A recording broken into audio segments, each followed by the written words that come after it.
Innal hamdalillah nahmaduhu wa nasta'inuhu wa nastaghfiruhu wa natubu ilaihi wa na'udzu billahi min shururi anfusina wa min sayyiati a'malina. Man yahdihillahu fala mudilla lahu wa man yudlil fala hadiya lahu. Asyhadu an la ilaha illallah wahdahu la syarika lah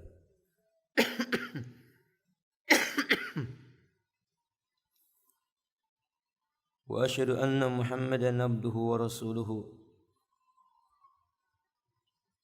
Allahumma salli ala Muhammadin wa ala alihi wa ashabihi wa man tabi'ahum bi ihsanin ila yaumiddin. Amma ba'du. Qala Allah tabaraka wa ta'ala, ya ayyuhalladzina amanu taqullaha haqqa tuqatih wa la tamutunna illa wa antum muslimun. Ya ayyuhan nas ittaqu rabbakumul ladzi khalaqakum min nafsin wahidah wa khalaqa minha zawjaha wa bassa minhuma rijalan katsiran wa nisaa'a wattaqullaha alladzi tasaaluna bihi wal arham innallaha kana 'alaikum raqiba. Ya ayyuhalladzina amanu taqullaha wa qulu qawlan sadida yuslih lakum a'malakum wa yaghfir lakum dhunubakum wa man yuti'illaha wa rasulahu faqad faza fawzan 'azima. Thumma amma ba'du, fa inna asdaqal hadithi kitabullahi wa khairul hadyi hadyu Muhammadin sallallahu alaihi wa alihi wa sallama wa syarrul umuri muhdatsatuha inna kulla muhdatsatin bid'atun wa kulla bid'atin dhalalatun wa kulla dhalalatin finnar. Ummahat dan akhwat, a'azzani Allah wa iyyakunna. Kita melanjutkan pembahasan dari kitab Mawsu'ah Al-Manahi Asy-Syar'iyyah di Syekh Salim Ibn Id Al-Hilali hafizallahu ta'ala. Sekarang pasal yang ke-36. Sahih? Qala mualliful kitab babun nahi an akhdil ilmi an ahlil bid'ah. Bab larangan mengambil ilmu agama dari orang-orang yang membuat, mengerjakan, mendakwahkan dan mengajak kepada perkara bid'ah. Pertama, umat perlu mengetahui bahwa ilmu adalah cahaya yang datang dari Allah Subhanahu wa ta'ala. Sebagaimana Imam Waqi' mengatakan, annal ilma nurun wa nurullahi ta'ala la yuhda lil 'asi. Sesungguhnya ilmu adalah cahaya. Cahaya yang datang dari Allah itu tidak akan diberikan kepada orang yang berbuat dosa-dosa dan kemaksiatan. Dan kita mengetahui bahwa salah satu bentuk perbuatan dosa yang sangat berbahaya adalah perbuatan bid'ah. Ini perbuatan dosa yang lebih rusak dari maksiat biasa. Sampai Sufyan Ats-Tsauri rahimahullah ta'ala mengatakan, al-bid'atu ahabbu ila iblis minal maksiyah. Kebid'ahan itu lebih disukai oleh iblis dibandingkan maksiat biasa. Maksudnya iblis lebih suka dengan perbuatan bid'ah dibandingkan zina, mencuri, memakan riba, dan dosa-dosa yang lainnya. Kenapa demikian? Karena al-maksiyatu yutabu minha wal bid'atu la yutabu minha. Perbuatan maksiat biasa masih bisa diharapkan pelakunya untuk bertaubat. Karena biasanya orang yang berbuat maksiat mengakui maksiatnya itu adalah dosa. Orang berbuat zina, tidak ada yang mengatakan zina baik. Pasti dia akan berkata zina itu jelek. Orang yang makan riba atau mempraktekkan riba, tidak ada yang mengatakan bahwa riba itu baik.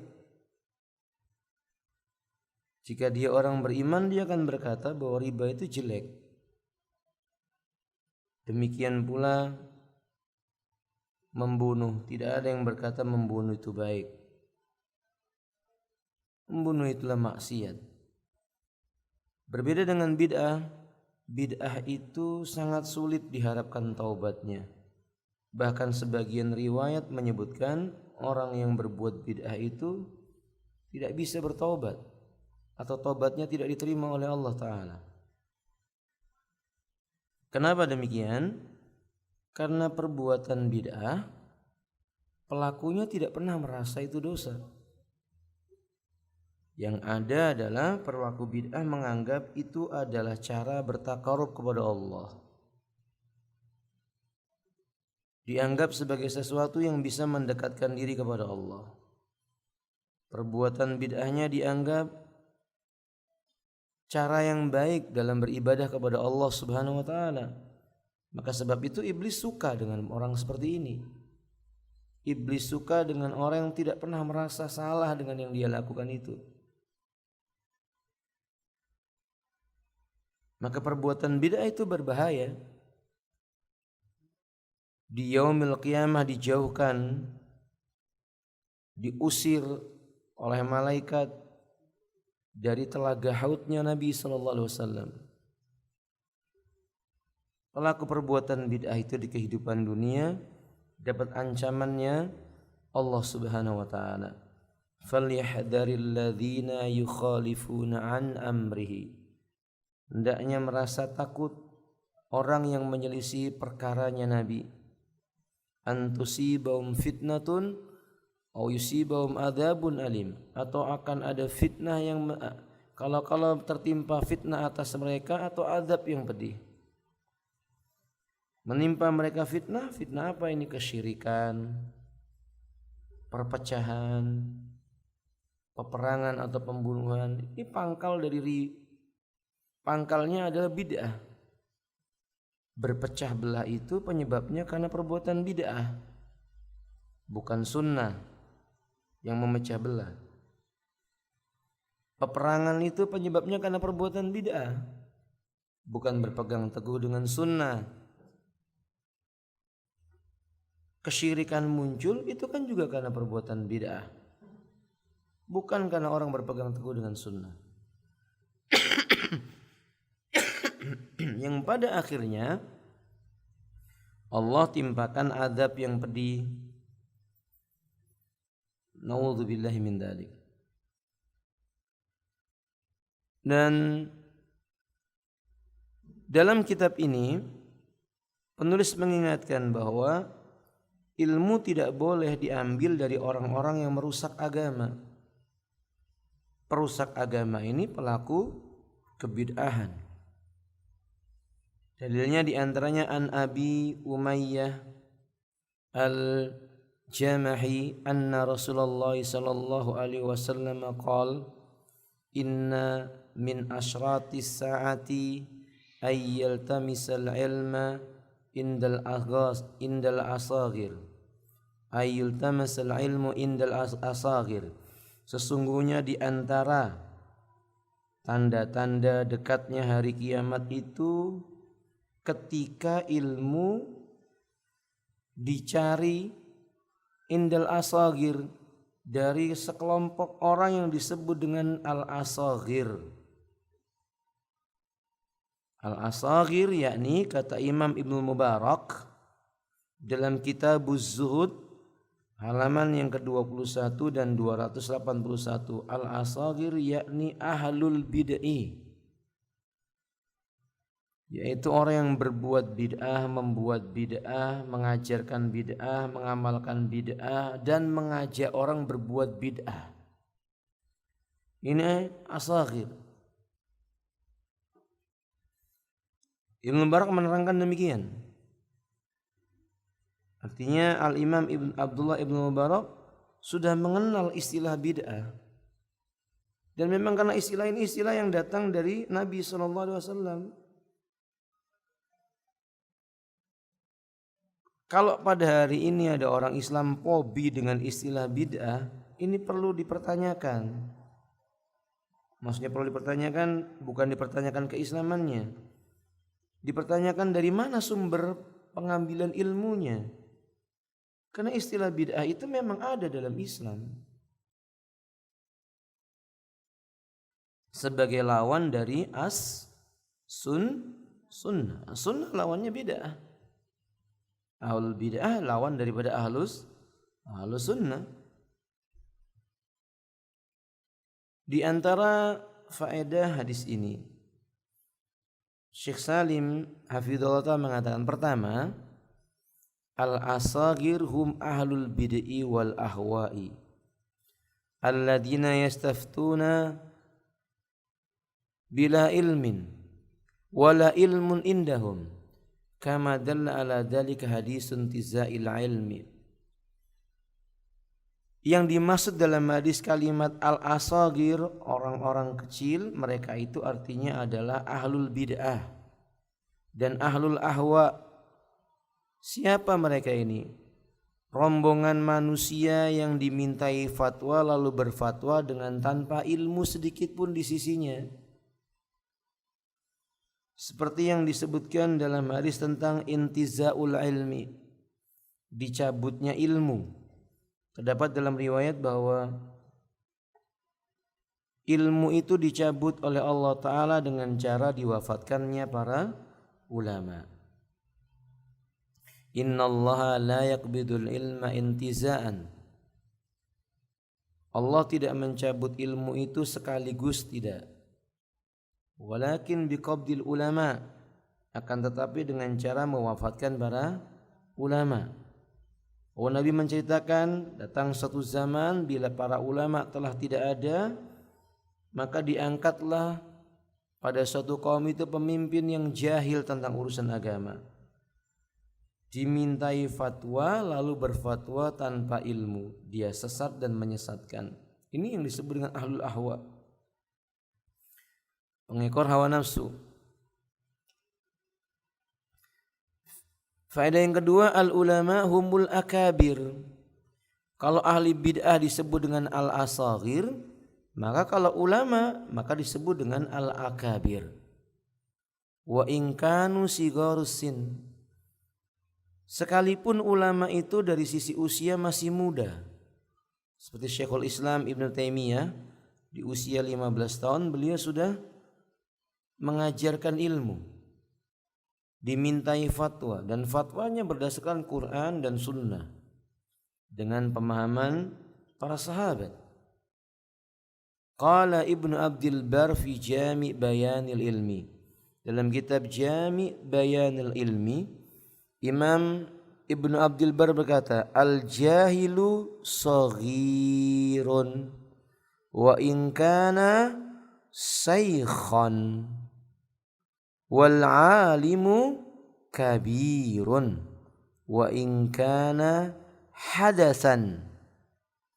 Kata beliau, orang yang jahil tentang ilmu Orang bodoh tentang ilmu walaupun usianya tua itu tetap shaghir, tetap kecil.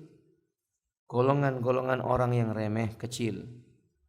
Sedangkan orang berilmu, yang dimaksud dengan berilmu yakni memahami Al-Quran, memahami sunnah dengan pemahaman para sahabat, para salafun saleh ridwanullah alaihim jami'an.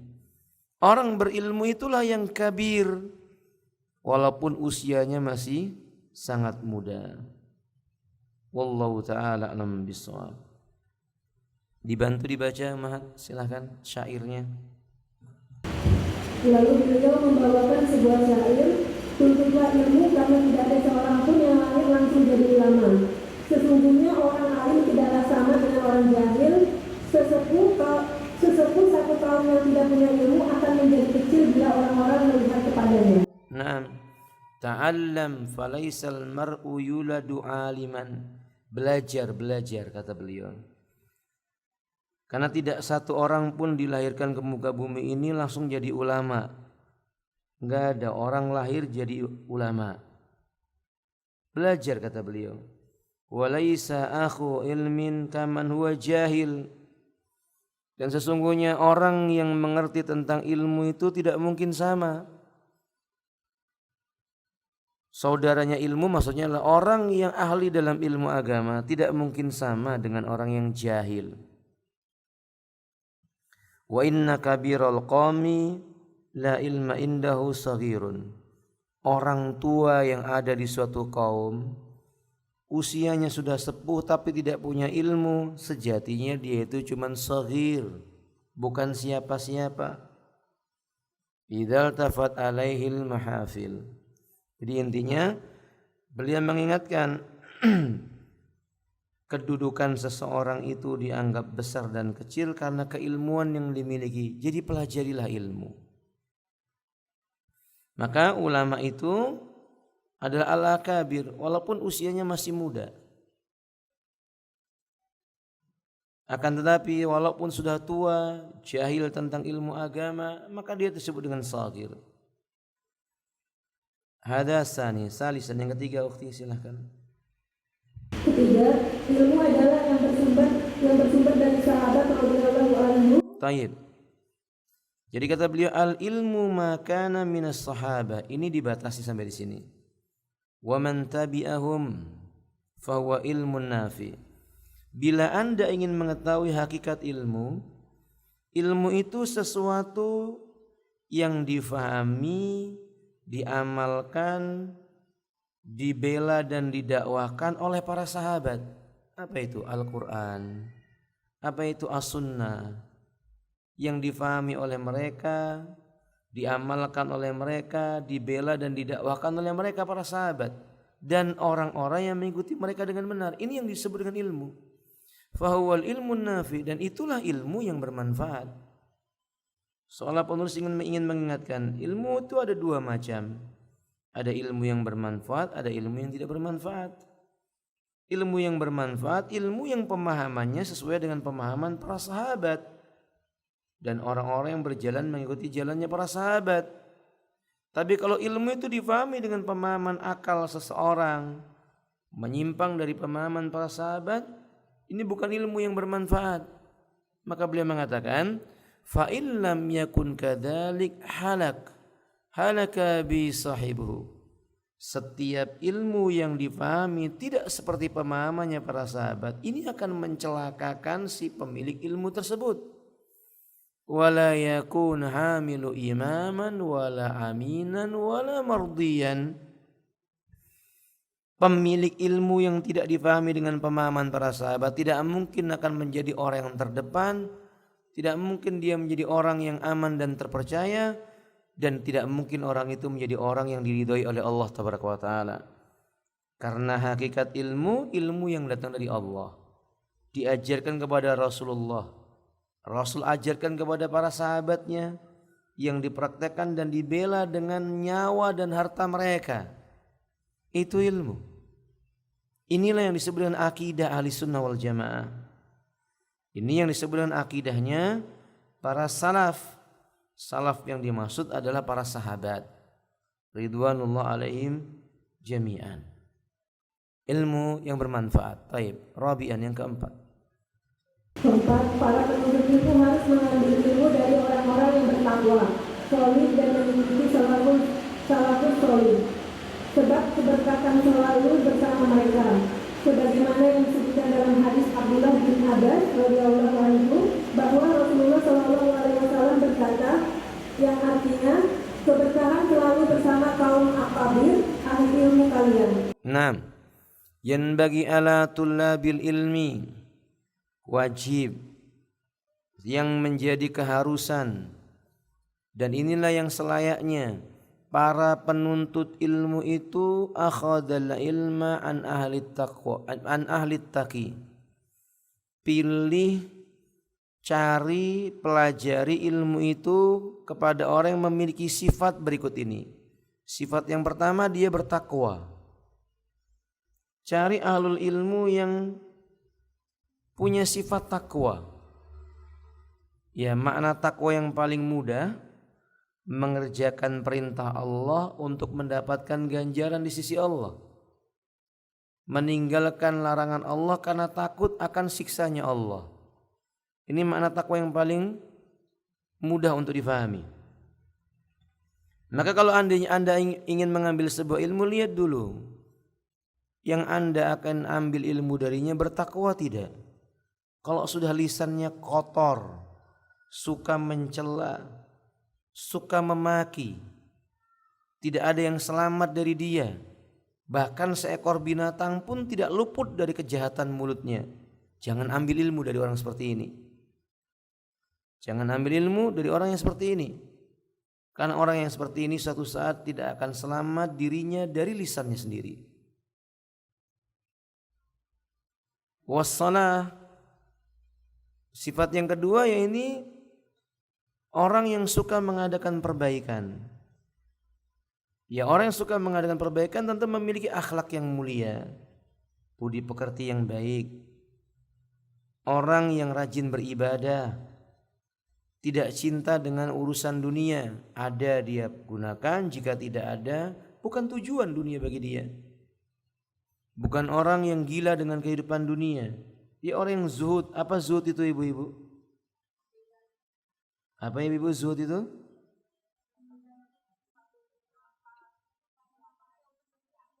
Nah, meninggalkan perkara yang tidak bermanfaat untuk negeri akhiratnya. Ini orang-orang yang zuhud. Belajar ilmu dari orang seperti ini. Orang yang as-salah itu yang ahli ibadah. Senang dengan beribadah, senang untuk menasihati manusia ke jalan kebenaran. Dan yang ketiga, al-muttabi'ina li salaf, manhajnya benar. Ini penting. Dia punya metode di dalam beragama dengan cara yang benar. Apa itu? Ittiba dengan salaf. Jangan pobi dulu dengan istilah salaf. Salaf yang dimaksud di sini adalah ittiba dengan Nabi dan para sahabat. Karena arti salaf di sini Nabi dan para sahabat. Nabi sendiri yang mengatakan kepada Fatimah bahwa ni'mas salafi analak. Salaf yang terbaik bagimu hai Fatimah ya aku, kata Nabi.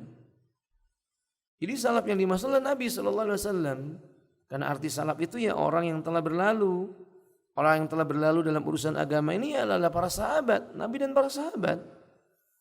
Jadi manhajnya benar, cara beragamanya kayak Nabi dan para sahabat. Ini nasihat sekaligus bantahan kepada orang yang belakangan ini punya kaidah ambil baiknya, tinggalkan jeleknya, begitu. Ini kaidah lafaz ini benar, kalimat ini baik. Tapi yang jadi pertanyaannya, dari mana kita bisa membedakan ini baik dan ini buruk? Duduk kepada seorang ustadz, lalu punya prinsip, ya yang penting kita bisa milah-milah mana yang baik dan buruk. Yang baik kita ambil, yang buruk kita tinggalkan. Pertanyaannya, dari mana atau takaran apa? Batasannya bagaimana dikatakan baik dan dikatakan buruk? Nanti kalau Anda duduk bersama orang Syiah, jadi orang Syiah. Nanti kalau Anda duduk sama orang Mu'tazilah bisa jadi orang Mu'tazilah. Maka ini nasihat. Jangan punya prinsip seperti itu. Ambil dari orang yang manhajnya jelas dulu. Manhajnya Ahlus Sunnah atau Ahlul Bid'ah. Fa innal barakata ma'ahum, karena keberkahan ilmu itu ada bersama dengan mereka, orang-orang yang memiliki manhaj yang lurus. Kama jaa fi hadis Ibnu Abbasin anan Nabiy sallallahu alaihi wasallam qala, sebagaimana telah datang dalam sebuah riwayat dari Abdullah ibnu Abbas yang dikeluarkan oleh Imam Ibnu Hibban dan yang lain-lainnya, Rasulullah sallallahu alaihi wasallam bersabda, al barakatu ma'a akabirikum, keberkahan itu berjalan bersama dengan kibar kalian, yakni ulama-ulama kalian, orang yang manhajnya lurus dan benar dalam beragama. Maka akhwat tidak boleh punya prinsip yang penting taklim, tidak boleh. Manhajnya harus jelas dulu, jangan abu-abu. Ya pakaian boleh sama-sama pakai cadar, tapi manhajnya bisa berbeda.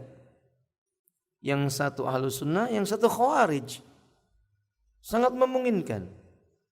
Yang satu Ahlus Sunnah, yang satu Mu'tazilah. Pakaian bisa sama-sama pakai surban, jubah, berjenggot, celana cingkrang. Tapi pemikiran yang satu sufiyah, yang satu sunniyah. Ada yang sufi, ada yang sunni. Jadi perhatikan dari mana Anda mengambil ilmu Anda. Yang kelima, ulama salaf terdahulu telah mengisyaratkan keterangan ini yang dapat menyelamatkan kita dari kejahilan dan menjaga kita dari kesesatan. Seorang tabi'i yang mulia, Muhammad bin Sirin rahimahullah, berkata, sesungguhnya ilmu ini adalah agama, maka dengarlah dari siapa engkau mengambil agama. Ini kaidah penting. Inna hadzal ilma dinun. Sesungguhnya ilmu yang kita pelajari, yang kita amalkan, yang kita bela inilah agama. Karena memang agama kita dibangun di atas ilmu. Anda sholat, belajar dari ilmu. Dari ilmu itu Anda bisa mengerjakan sholat dengan benar, itulah agama Anda. Demikian pula berpuasa, berjihad, berbakti kepada kedua orang tua, bermuamalah kepada masyarakat, dan yang lain-lainnya, itu semuanya kan ilmu, dan itulah yang disebut dengan agama. Agama ini dibangun di atas ilmu, sehingga ilmumu itu agamamu. Fanduru, maka perhatikan olehmu dengan baik. Beliau tidak mengatakan fa'lamu, tapi beliau mengatakan fanduru. Maksudnya kita disuruh memperhatikan dengan teliti. Apa yang diperhatikan? Amman, dari siapa? Ta'khuduna dinakum, kamu mengambil agamamu ini. Artinya kamu belajar ilmu dari siapa? Nilai agamamu bergantung dengan ilmu yang kamu pelajari dan dari siapa kamu mengambilnya. Ya, memang ada ucapan yang masyhur, ucapan yang berbunyi, undur ma qala wala tandur man qala. Lihat saja apa yang diucapkan. Lihat saja yang diucapkan. Jangan kamu lihat siapa yang mengucapkan. Kalimat ini benar dari satu sisi, tapi sebagian orang memahami salah dari banyak sisi. Kalau satu kalimat itu memang terbukti benar, maka jangan pedulikan lagi siapa yang mengatakannya. Tapi permasalahannya, bisa mengetahui kalimat itu benar dan tidak dari mana timbangannya, kan itu. Maka karena ini urusan agama, jangan berspekulasi maksud saya. Jangan serampangan. Pokoknya diambil dulu, nanti ditimbang benar dan tidaknya. Timbangannya menurut kita ya salah. Karena ibu-ibu, hati, tempat di mana akal kita berpikir itu bukan tong sampah. Tahu tong sampah ibu? Tong sampah itu dimasukkan ke dalamnya itu apa saja masuk atau tidak? Ya roti yang belum basi dibuang ya masuk, buah yang sudah busuk dibuang juga masuk. Nah masalahnya hati kita nggak begitu. Nanti kalau sudah masuk dalam tong sampah bisa dipisahkan, ini plastik, ini daun. Enggak, hati ini kalau udah masuk subhat, nyampur aduk di situ susah keluarnya. Nah ini yang kita khawatirkan. Makanya beliau mengatakan inna hadzal ilma dinun, ini agama, ilmu ini adalah agama bagimu. Fanzuru amman ta'khuduna dinakum. Jadi kamu perhatikan dengan teliti, dari mana kamu mengambil urusan agamamu ini. Wadzalika li'anna hadzal ilma yahmilul 'udul fayanbaghi ay yu'khadhu anhum. Karena sesungguhnya yang paling pantas membawa ilmu ini adalah orang-orang yang adil. Orang yang menambahkan ilmu pada tempatnya, mengamalkan ilmu sesuai dengan keadaannya, memahaminya dengan apa yang dimaukan oleh si pemilik ilmu, Allah Subhanahu wa taala. Maka ambil dari mereka, dari orang-orang yang adil dalam belajar dan mengajarkan ilmu. Kama qala Abu Musa Isa bin Subay, sebagaimana kata Abu Musa Isa bin Subay. Iqra'i ya ukhti. Sebab ilmu ini hanya dibawa oleh orang yang terpercaya, maka selayaknya diambil dari mereka. Sebagaimana dikatakan oleh Abu Musa Isa bin Subay, telah diriwayatkan sebuah hadis sahih dari Rasulullah SAW bahwa beliau bersabda yang artinya ilmu ini akan dibawa oleh orang-orang terpercaya dari setiap generasi. Mereka akan meluruskan penyimpangan kaum yang melampaui batas, takwil, orang-orang jahil dan pemalsuan ahli batil. Ilmu ini hanya layak disandang oleh orang-orang yang memiliki karakter dan sifat seperti itu. Naam. Yukhmalu hadzal ilmu min kulli khalafin uduluhu. Ilmu ini akan disandang, dibawa, diamanahkan, disampaikan pada tiap-tiap masa dari orang-orang terpercayanya. Yanfuna anhu takhrifal ghalin. Ahlul ilmu yang seperti ini akan menghilangkan, menghapuskan orang-orang yang suka melakukan takhrif wa ta'wilul jahilin, dan orang-orang yang suka melakukan ta'wil dan mereka itu bodoh, wa intikhalil mubtilin, dan dari kesesatan orang-orang ahlul batil. Fasabilul ilmi ayyukhmalu amman hada sabiluhu wa wasfuhu. Maka kata beliau, ya jalannya ilmu itu benar-benar akan diberikan kepada orang yang memang pantas, yang memiliki sifat-sifat yang tadi disebutkan. Ya ambil ilmu dari orang yang seperti itu. Ambil ilmu dari orang-orang yang para ulama mengatakan dia ahlul ilmu. Jadi ibu-ibu, ambil ilmu dari orang ahlul ilmu yang berkata bahwa dia itu ahlul ilmu. Jadi menilai orang itu ahlul ilmu ketika orang ahlul ilmu mengatakan dia ahlul ilmu. Dikatakan si fulan ahlul ilmi kalau yang berkata itu ahlul ilmi. Bukan si fulan ahlul ilmi menurut siapa? Menurut penilaian viral di media sosial. Ini ulama, siapa yang mengatakan? Sudah 8 juta liker. La ilaha illallah. Itu bukan ahlul ilmu. Ahlul ilmu yang mengatakan dia ahlul ilmu adalah ahlul ilmu juga. Fulan ini pantas menyampaikan ilmu. Siapa yang mengatakannya? Ya orang yang memiliki ilmu. Kalau misalnya kita mengambil ilmu dari kitab-kitab yang ditulis oleh Al-Imam Al-Utsaimin, beliau seorang ulama, karena yang menyebut beliau ulama adalah orang yang juga ulama, terpercaya dan semua orang mengakui keulamaannya.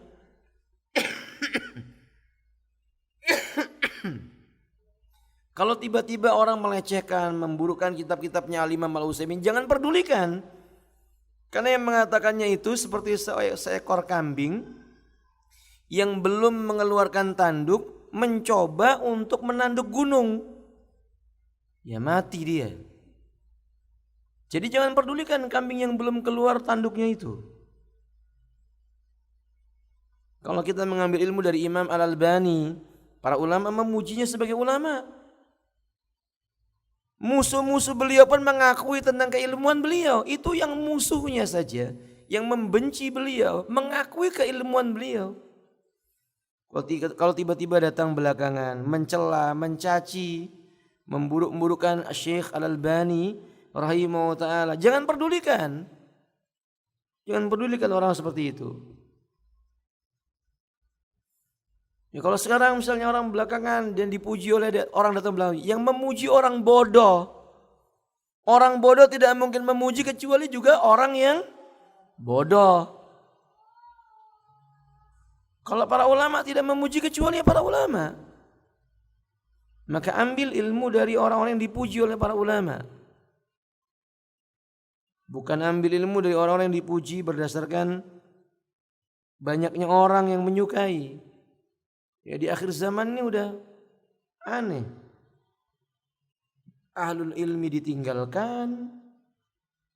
Al-asaghir, orang-orang yang baru datang belakangan bodoh pula tentang ilmu agama, cuman gara-gara mengaku ulama. Gara-gara dengan lantang mengaku saya di sini sekian tahun belajar, saya di situ sekian tahun belajar, kemudian dianggap jadi ulama. Allahul musta'an. Jangan ambil ilmu dari orang seperti ini. Kenapa demikian? Satu, usia yang Allah berikan kepada kita itu umat, usia yang berbatas. Likulli ummatin ajal, tiap-tiap umat itu ada batas usianya. Sayang umur kita dibuang-buang. Belajar dari ilmu orang yang asaghir tadi yang kita sebutkan, yang justru bid'ah dia lebih sukai dibandingkan dengan sunnah. Ini satu. Yang kedua, amal kita ditanya oleh Allah. Sayang kalau amal diambil dari penjelasan orang yang dia membenci dengan sunnah Nabi sallallahu alaihi wasallam. Sayang. Yang ketiga, manusia di yaumil qiyamah berkumpul dengan teman-temannya. Sayang kalau kita berteman dengan ulama su, bukan ulama rabbani. Maka tinggalkan belajar dari orang-orang seperti itu. Entah itu belajar karena melihat di YouTube, di internet, apalagi ini ibu perlu mengetahui ini musibah akhir zaman ini. Orang lebih senang belajar melalui apa? Internet, lalu kemudian asal aja dia mengambilnya. Karena saya tinggalkan yang demikian, tinggalkan. Wallahu a'lam bishawab. Baik, lanjutkan. Oleh karena itu pula harus dibedakan antara ulama ahli sunnah dengan ahli bid'ah. Sebagaimana yang telah ditegaskan oleh Muhammad bin Sirin rahimahullah, dahulu orang-orang tidak bertanya tentang sanad. Namun setelah terjadi fitnah, munculnya bid'ah, mereka berkata, sebutkanlah perawi-perawi kalian. Jika perawi tersebut ahli sunnah, maka mereka ambil hadisnya, dan jika ahli bid'ah, maka tidak akan mereka ambil hadisnya. Dahulu orang berbicara tentang agama lam yakunu yas'aluna 'anil isnad. Mereka tidak pernah berbicara tentang dari mana asalnya kamu dapatkan pendapat ini. Siapa yang mengatakannya? Kamu dapatkan dari siapa? Siapa itu, muridnya siapa? Gurunya siapa? Ditanya. Dulu enggak pernah tanya begitu. Falamma waqa'atil fitnah, tapi ketika fitnah mulai bermunculan, maksudnya di sini perpecahan di mana-mana. Pemahaman sudah mulai beraneka ragam. Menjauh dari jalannya para sahabat mulai bermunculan. Qalu, ulama-ulama mulai mengatakan, sammu lana rijalakum. Ayo, kalau kamu menyebutkan, sebutkan dulu perawi-perawi kalian. Kalian mendapatkan ini dari siapa? Fayanduru ila ahlul sunnati fayakhudhu hadisum. Kalau mereka memandang, oh ini rawi-rawinya adalah golongan ahlus sunnah, maka diambil ilmunya, ucapannya. Wayanduru ila ahlil bid'i, kalau dia melihat, oh ini pelaku-pelaku bid'ah ini perawi-perawinya, falayukhadhu hadisum, hadisnya enggak diambil, riwayatnya enggak diambil. Sampai sebegitunya seleksinya para ulama untuk masalah agama. Kan ini masalah akhirat seseorang. Wa kadzalika yanbaghi tamyizu al-fahmi wal akhdi anhum fa inna likulli ilmin rijalan yu'rafuna bi wa yu'rafu bihim. Demikian pula kata beliau, selain dia harus dipisahkan ini ahlus sunnah dan ahlul bid'ah, orang yang mengambil ilmu juga harus mulai memisahkan mana ahlul fahmi wal akhdi anhum wal akhdu anhum. Bedakan mana ini orang yang patut diambil ilmunya karena dia punya pemahaman yang benar dengan tidak. Karena tiap-tiap ilmu itu ada tokoh yang dikenal, dia memang harus diambil spesifikasi bidang ilmunya. Ini penting umat. Jadi belajar ilmu itu kadang juga memperhatikan gurunya supaya apa? Tidak buang-buang waktu. Ini mau mengambil pelajaran bab apa dulu? Kepada siapa dia mau mengambilnya? Mungkin Anda mau ngambil belajar bahasa Arab. Oh, ambil kepada si fulan. Fulan ahlus sunnah, pemahamannya lurus. Kalau mengajarkan bahasa Arab mudah difahami. Kemudian kita bisa cepat menangkapnya. Itu menyingkat waktu. Oh, saya mau belajar faraid kepada si fulan yang ahlus sunnah, pemahamannya benar. Ini demikian. Dibedakan cara mengambil ilmunya dari ahlul fahminya itu. Wallahu alam bishawab. Lihat ucapan Malik bin Anas rahimahullah taala. Iqra'i.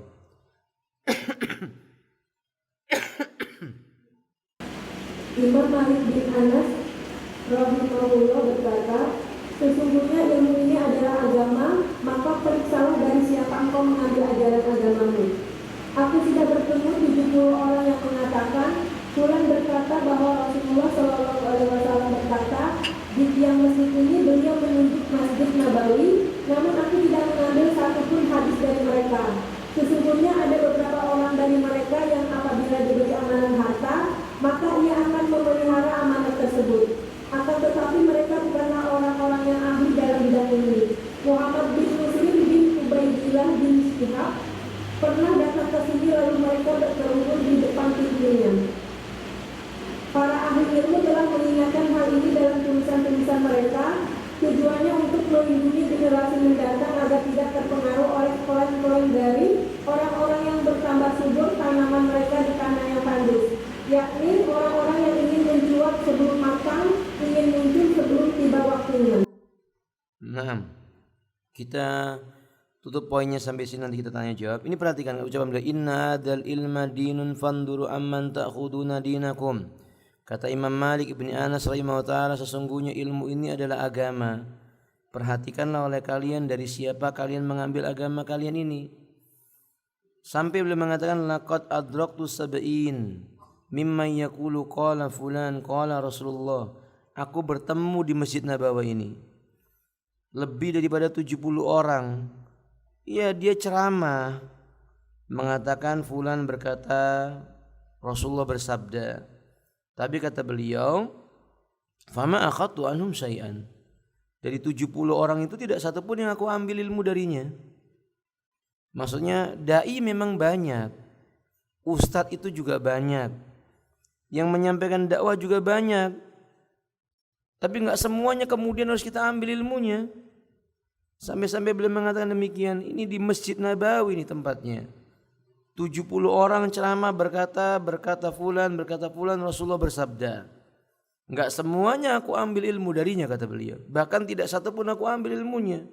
Kenapa? Alasannya wa inna adawum lawitu min ala malin lakana aminan.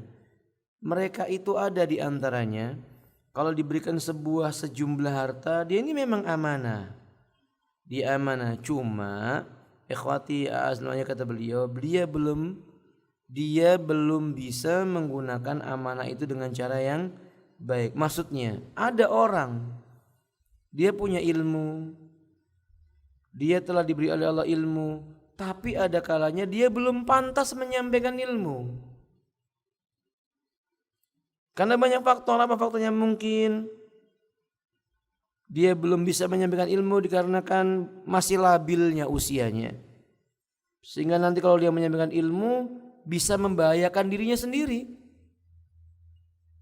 Mungkin karena emosional yang ada dalam hatinya itu belum stabil, fatwanya bergantung dengan emosionalnya. Masih banyak lagi sebab-sebabnya.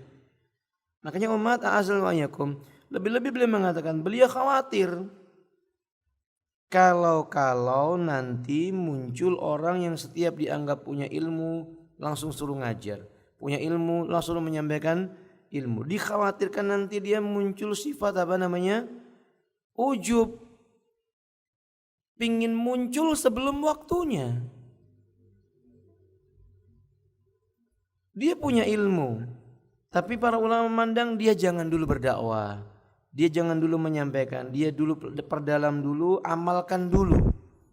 Jangan tergesa-gesa. Tiba-tiba dia tergesa-gesa muncul, gak mampu mengendalikan hatinya, yang disampaikan benar. isi yang dia sampaikan benar, tapi dia tidak mampu mengendalikan emosinya. Kadang-kadang tatbik, penerapan dari ilmunya enggak tepat, sehingga merusak dakwah yang mulia ini. Ada kalanya kebenaran itu harusnya sampai kepada manusia dengan jalan yang baik. Akibat pemuda yang baru paham ilmu ini tergesa-gesa menyampaikannya, maka jadi sebab dakwah ini terhalangi. Bukan kita memungkiri bahwa dakwah pasti dihalangi oleh manusia, bukan.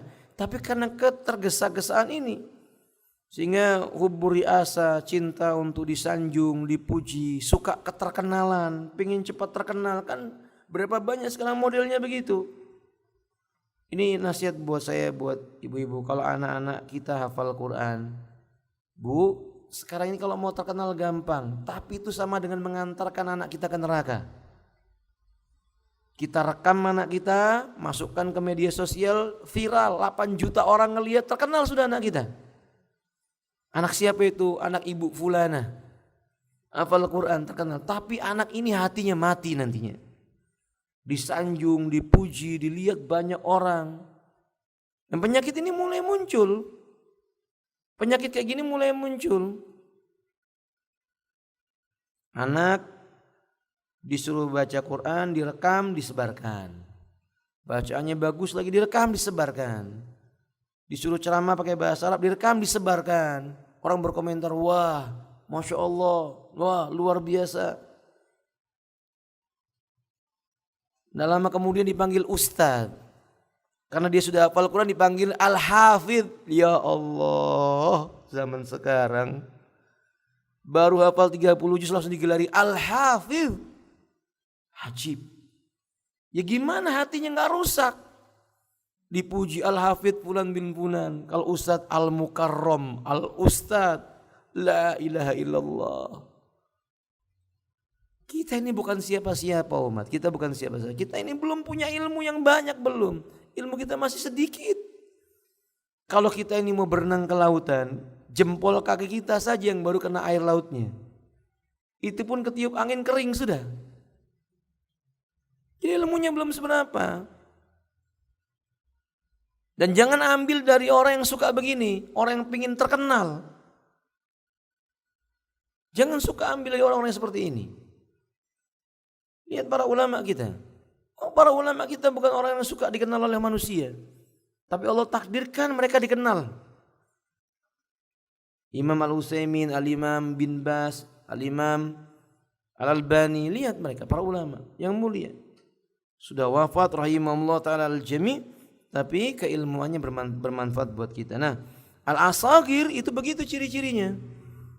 Al-Asagir itu kemampuannya dikit, tapi fatwanya banyak, pingin dikenal, dikritik sedikit marah. Jadi ciri-cirinya begitu. Kalau misalnya diberi nasihat dikit, dikritik dikit, marah, bantah seolah-olah satu truk semua dalil dikeluarkan. Padahal cuma diberi nasihat dikit aja. Beda dengan para ulama. Para ulama diberi nasihat mengucapkan rasa syukur kepada Allah. Dan ada kalanya kalau dia mengetahui bahwa yang mengkritik itu yang salah, ada kalanya nggak perlu dibantah karena untuk kemaslahatan umat. Begitu seharusnya. Wallahu a'lam bishawab. Poin yang lainnya masih banyak dan ini akan diluaskan di pertemuan yang berikutnya insyaallah. Mudah-mudahan yang sedikit ini bermanfaat ibu-ibu. Kurang lebihnya saya mohon maaf. Baik, sampai di sini. Mudah-mudahan bermanfaat. Kurang lebihnya saya mohon maaf. Akhiru da'wana alhamdulillahi rabbil alamin. Subhanakallahumma bihamdik asyhadu an la ilaha illa anta astaghfiruka wa atubu ilaik. Assalamualaikum warahmatullahi wabarakatuh.